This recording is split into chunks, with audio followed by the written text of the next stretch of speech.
Well, hello guys, this is your girl Diva Fashionista bringing you a review of the Netflix original film Cuties. There is a lot of drama surrounding this film, and I have to say, I, like many of you, have seen the clips floating around and I am appalled. I think a lot of you clicking onto this video are here because you want to bash the film and you want to hear me bash the film, but I like to give commentary on things. I like to talk about what I feel like a filmmaker did right and what I feel like a filmmaker did wrong. I feel like this could have been a moment. This could have been a conversation that we would be having right now if we weren't so shocked, appalled, and disgusted. I have to say, even though I'm going to do a film review, I am appalled. As a mother, as a woman, I did not appreciate the imagery that I saw in this film. But as I said, I feel like there's a bigger conversation to be had. And I first of all, before I get into anything, I do want to get into what most of you came to see, which is what they did absolutely wrong, where the filmmakers just went way too far. First and foremost, I feel like all the gyrating, all the popping, all the just the power, honestly, the clothing wasn't the worst thing to me.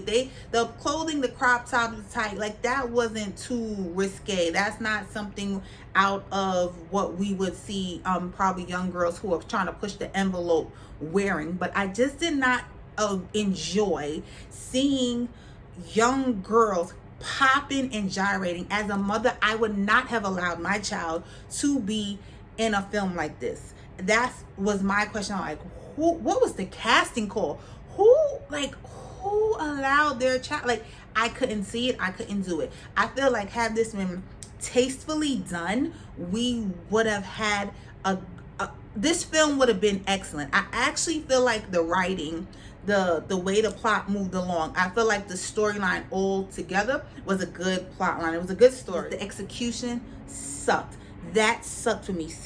It was a scene where the young girls were dancing in front of some security guards that found them breaking and entering into like a museum or something like that, and the guy wasn't immediately like, ew, no, stop it. Like, you know, that was just totally, that was a jaw-dropping moment where I was just disgusted. I actually had to speed through it. I was like, this is disgusting. No, absolutely not.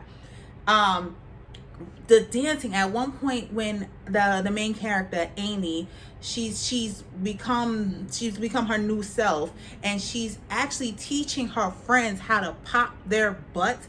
And there's a moment when they're doing this dance. It's called the Crybaby. I remember it from when I was like in my early 20s. And if you've seen the Crybaby, you don't know what the Crybaby is. It's a move like this, where your leg is up. You can't see my legs, but it's up in a bent fashion, and you have your fist and you proceed to pound your hand and pop your butt. Like, that was just, I'm like, what do they know about some damn Crybaby? Like, that was really disturbing to see. But I had to examine myself and be introspective, because I used to do that. But I did that as a, can I say I actually did that in public? Probably not. But it was just like, that was just a terrible moment for me. Another moment where Amy takes a picture of her vagina and then proceeds to upload it onto social media. I was like, too far. She could have did something else. What would have made a girl that young go straight to the vagina? You know, like, not the boobs. We're not going to take a sexy picture in a bra or something I'm not supposed to be wearing, but straight to the vagina. Here's my cooch. Here you go, world. Like, no, like, that was too much for me. But it also was a pivotal moment with the characters that maybe needed to happen. But I think we could have had that moment with like a bra, or with more of our imagination. I just didn't like them being so vivid with the imagery. I think we could have been more tongue-in-cheek. We could have been more, things could be alluded to. You know, we would have got the point. We did not need the crotch shots. We did not need the booty popping shots. We did not need any of it. My son, who's 13 years old, looked over my shoulder and saw what I was watching. And we kind of had a conversation. At 13, he felt it was inappropriate. He could tell he was older than those girls, and he was like, oh, like, oh. He even used the word pedophile. Like, oh, why are you watching that pedophile movie? And I want to throw up the definition of pedophile or pedophilia, because I feel like that's been thrown around a lot with this movie. And when I was trying to describe this movie to someone and I used the word pedophilia, they were like, young girls were being preyed on. And I'm like, no.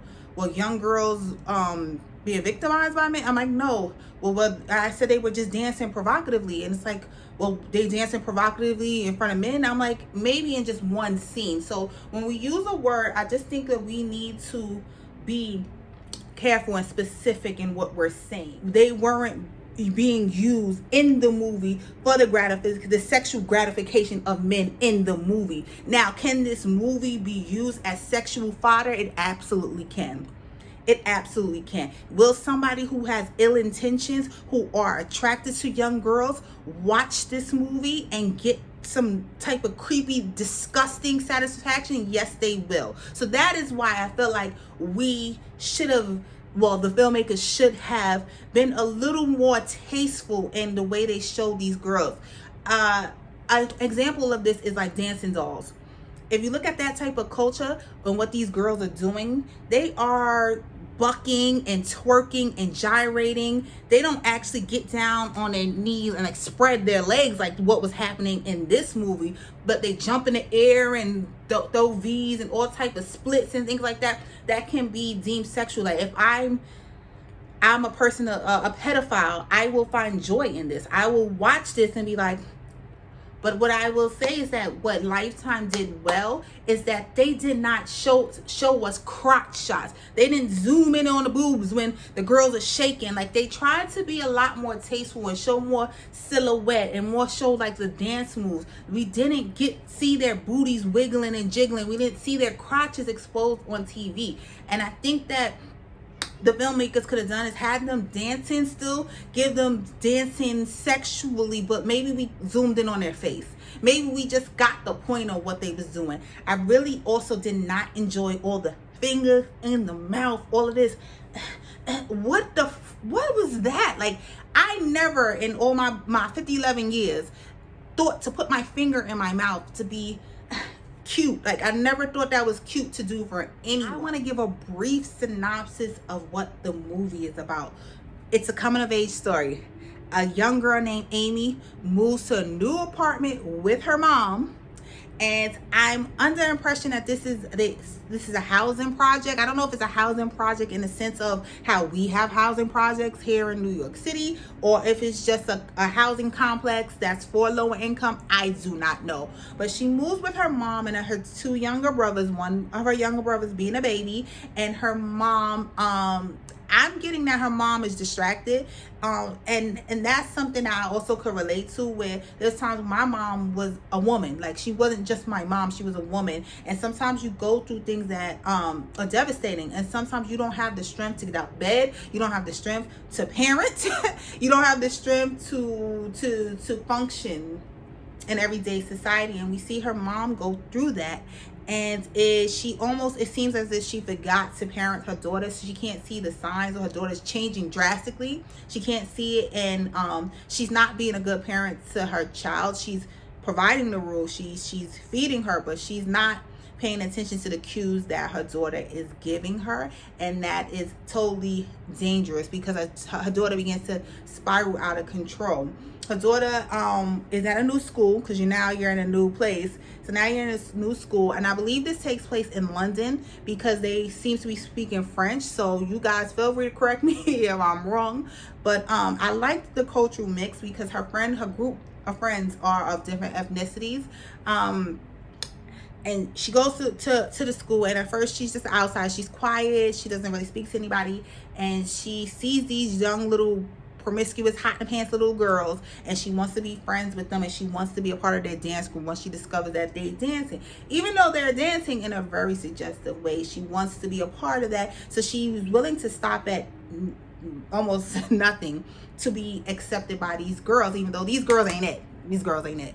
So at school, you have a lot of pressures of being accepted. We see that, accepted, and, you know, culturally, she comes from a different culture. So, you know, she doesn't quite fit in. And I've seen that growing up where, you know, people immigrate to the United States and they're like totally out of touch. Sometimes you wear clothes that's traditional to your culture, and then sometimes it's just like these parents don't care because they grown. They ain't worried about what you look like when you go to school. They worried about keeping a roof over your head and achieving the American dream. So they're not worried about the latest Air Jordan or whatever the heck. And so a lot of times what I did see was kids go to other means to get these things like clothing and stuff like that. Oftentimes, like I grew up in the hood, so a lot of people resort to like drug dealing or whatever, or getting that drug dealer boyfriend or that person that's in the street so that they could fit in. But Amy wants to be in the dance group. Amy is that one. Now, you know, usually the main character, you root for the main character, but Amy is that definition of you gotta watch the quiet ones. She's the epitome of watch the quiet ones because they are sneaking it up. I wanted to root for Amy, but Amy was doing a lot of stuff that I did not like. Aminata was wilding out. Aminata kind of, once she broke out of that shell, she just, I don't know, this girl's just flew off the handle. She was doing all type of crazy stuff that I could not condone. She was acting very emotionally. She actually, once she starts getting accepted by the girls and she starts to learn how to dance, she actually teaches them how to dance better and pop their butt. I was just like, oh my gosh, you were just off the hook. Amy is a thief. She stole the prayer beads at what I'm assuming is Juma. She stole her uncle's phone. And then she stole money from my mother, and then proceeded to spend it on her little friends, buying lingerie and all type of crap. One question I had was, as they were running the streets and she was starting to bust out of this shell and she started to dress a little more risque, at first we kept seeing her in the same little green top over and over and over. So I get the impression that, you know, they're poor, because I'm like, why is she's not taking, like, the mom is not doing anything to try to like really like dress this girl at all. She's kind of fitting for herself and even for her brothers at a certain point. And, you know, like, again, I understand it, but it was just like, all right, so she gotta wear the same top? Is it because that's the only thing she has that's risque, or does she just not have any clothing? Like, you know, it's just like, are they poor? Like, I'm getting the impression that they are poor. But as she's running around with these girls and they popping their little butts in the street, acting wild, and she's dressing out, I'm like, nobody saw her. Like, I know when I was growing up, somebody couldn't wait to tell my mama all my business, where I was at, what I was doing, who I was with. I would walk into the house, into a belt all the time, like, what I do now? Who done told? What friend could you have possibly? I tried to hang out different places. None of it worked. Somebody was always running back to tell my mother before I could even get back in the door. So I didn't get away with nothing. So I just want to know, like, was the mother so grief-stricken that she couldn't see what was going on?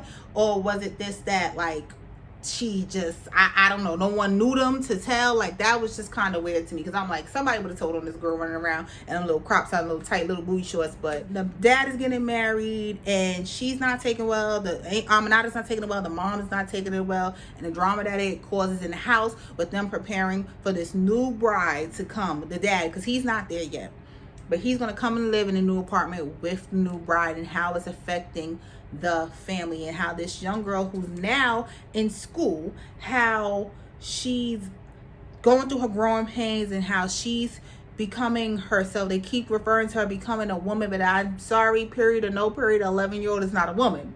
She's not a woman. You can physically have a child when you get your period, but you are not a woman. She cannot do anything for herself. This is why she's stealing. She can't do anything for herself. She can't go out and get a job. She can't put a roof over her head. She can't put any food on the table. She is not a woman. And it took about the character auntie. It's an older woman. You give your auntie respect, whether they're actually your auntie or not. That I do know of African culture. The character auntie, she is telling her about, oh, I wish for you to be a bride, how she was a child bride herself, and she wishes that for her. I know that that's cultural, but yeah, let's get away from that too. Let's normalize marriages of consent. Let's normalize marriages when people are of age, whether that be 18, 19, 21, 35. Who cares? But let's let these children live their life and become who they need to be before we are pushing them off to be wed. It was a really good story. It was a good storyline. Her battling the cultural, her finding out more about her culture as she gets older, learning how to prepare the cultural foods, going to make prayer with her mom, learning another side of the culture, which is the man taking on a second wife. Seeing that and seeing how that plays out with modern society, and just being true to who she is, her culture, and growing up, like balancing it all. It can be a juggling act, but balancing it all and staying true to who you are and becoming who you want to be. I feel like that's a poignant story, but we're probably not going to get that because of the pedophilia aspect. Yeah. Story. Just a little background about me. I've said it before, like my name is Khadijah. Khadijah is an Arabic name. Means so beautiful. Khadijah was the first wife of the Prophet Muhammad. I, as a child, when people would hear my name, people would often say, how did you get that name? And I would hear my mom say, oh, well, we were Muslim, but my husband wanted a second wife, so I converted to Christianity. So hearing that story coming up, I then would repeat that story when I get questions, even as an adult, about my name. So now I get it a lot when I go to order food. A lot of the people who are working in establishments that are frequent tend to be Muslim, and they're asking me like, oh, how'd you get your name? Why are you not Muslim? You know, and I find myself repeating the same story and the questions, like to the point where it's been so bad lately that it's happened so frequently that I'm like, I'm probably was contemplating changing my name in the app so that, you know, I could just go get my pizza and go home without a whole conversation, you know. But I could relate, having that be a story that's attached to me. I can relate to Mariam, Amy, or Aminata's mom, and Amy, the feeling that they're having when now the husband is coming home and saying that he's going to bring on a second wife. There was a part of this where I want to call it, I don't know what you call it, like sizeism, if that's the thing, or if I'm making that up, or fat shaming. Jasmine was the thicker girl in the crew, and they let like a little spat between them cause her to be kind of X'd out of the group. And I felt like that was like a moment of like fat shaming to me. Like, why did we need to get the big girl out of there? Like, I think it would have been more powerful to see the big girl up there dancing too. Like, why did we need to get the big girl out of the group? I did not like that. Didn't like that. I also did not like the scene where Amy's uncle realizes she stole his phone, and he confronts her, and then she immediately starts to offer her body, because now she feels like, okay, her body, her sexuality is everything. So I'm going to show this grown-ass man who is my uncle my body. And he's like, ew. He had the right reaction, immediately pushed her. Should have went and told her mama though. And that scene was just disgusting. That was another scene that was absolutely disgusting to me. Is the message, the conversation that the filmmaker is trying to have, not a valid conversation? Is it not a valid point? Or are we saying that 11 is just too long? Because we have had a lot of moments like this. This is very Lolita-esque. We've seen Lolita. I remember reading Lolita at some point during school. I feel like now that it's not a part of least like 12 in primary school, basically. I feel like if you do read Lolita now, it will be in college, but I feel like that was a thing. How many Lolita films have we had? How many times have different tellings and portrayals of this story have we seen? And Lolita is definitely a story of pedophilia, because you have the man who is of age pining after this young child who's about 14, if I'm remembering the story well. We've had that, and we've had the retelling, so that was okay. We've accepted that. We've accepted teenagers being sexual. We've accepted teenage stories of teenagers being in our face. What's that Fast Times at Ridgemont High. It was okay to have the high school girl come out the water and expose her breast. That was just like, oh yeah, like that was the moment. I was like hot. Like, you know, that movie was on TV the other day. Like, I actually saw it scrolling through the TV guide, and I'm just like, that was okay. I'm probably wasn't alive when that movie came out, so I don't know if there was drama or backlash. So anyone who was alive can probably say that there was, but I feel like that was a classic cultural moment. It's probably been redone. Let's talk about Coldest Winter Ever.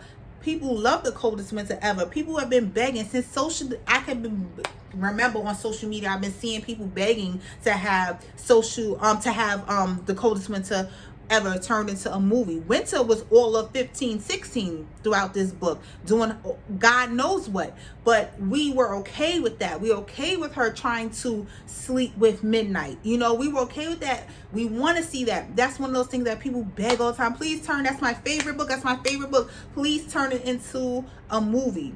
But that's okay, right? And oddly enough, they want Jada Pinkett to play Winter when Winter's clearly a dark-skinned girl, but you know, that's another conversation. But we've had that. Like, people are okay with these images as long as it's teen. So you're 15, 16, you're cool. 11, hell no. 11, no, that's out of the question. And I think that's why someone like R. Kelly was able to operate and do the things that he did for so long, because it's like, you know, 15-year-old, 16-year-old, they fast. But at one point, what point was that 15, 16-year-old was 11? At 11, did we drop the ball? Did we not see the signs? Did we not see her dancing suggestively and maybe wearing the crop tops and the too tight skirts, and we ignored it, or we thought it was cute, and we go little whoever, go girl, pop that thing, shake that thing. I do want to talk about the moment in the movie where she wheels and deals.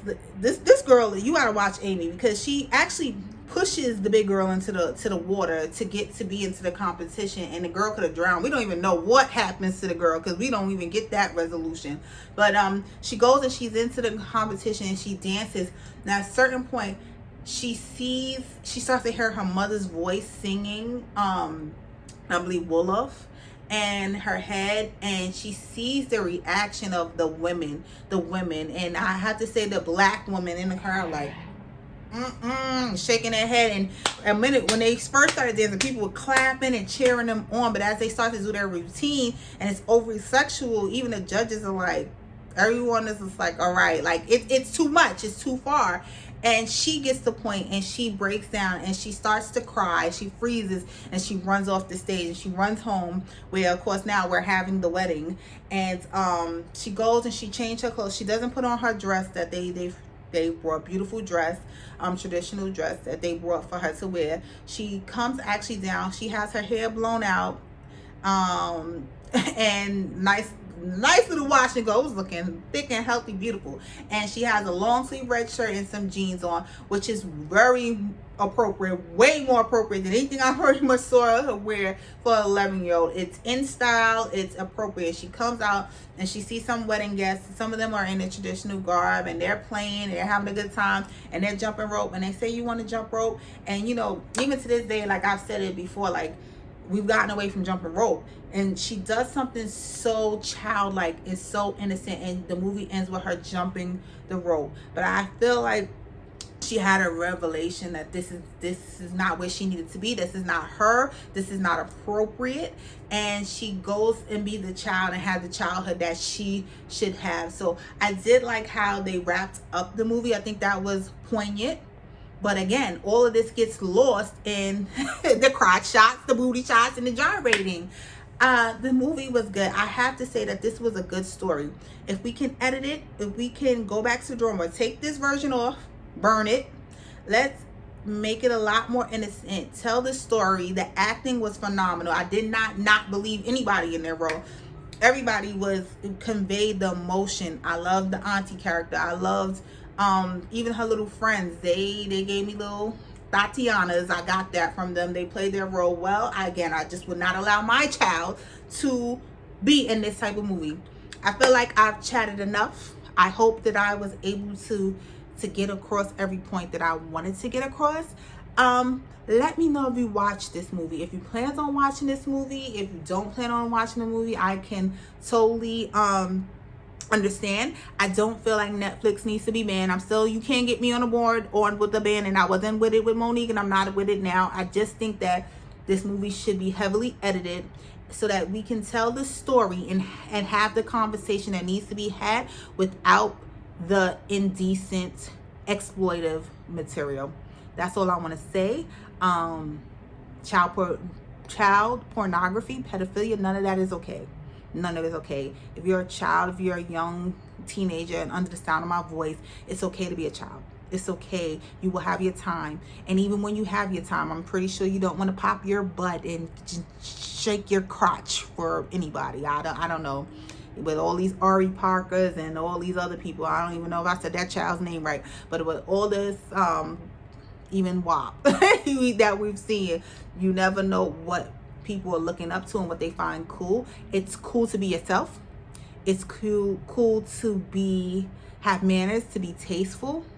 It's also cool to be an adult and do suggestive things that are consensual, but that you find okay, as long as it's okay and you are of age. That's all I want to say. Thanks for watching. If you don't catch me, I'll catch you in the next one later, guys.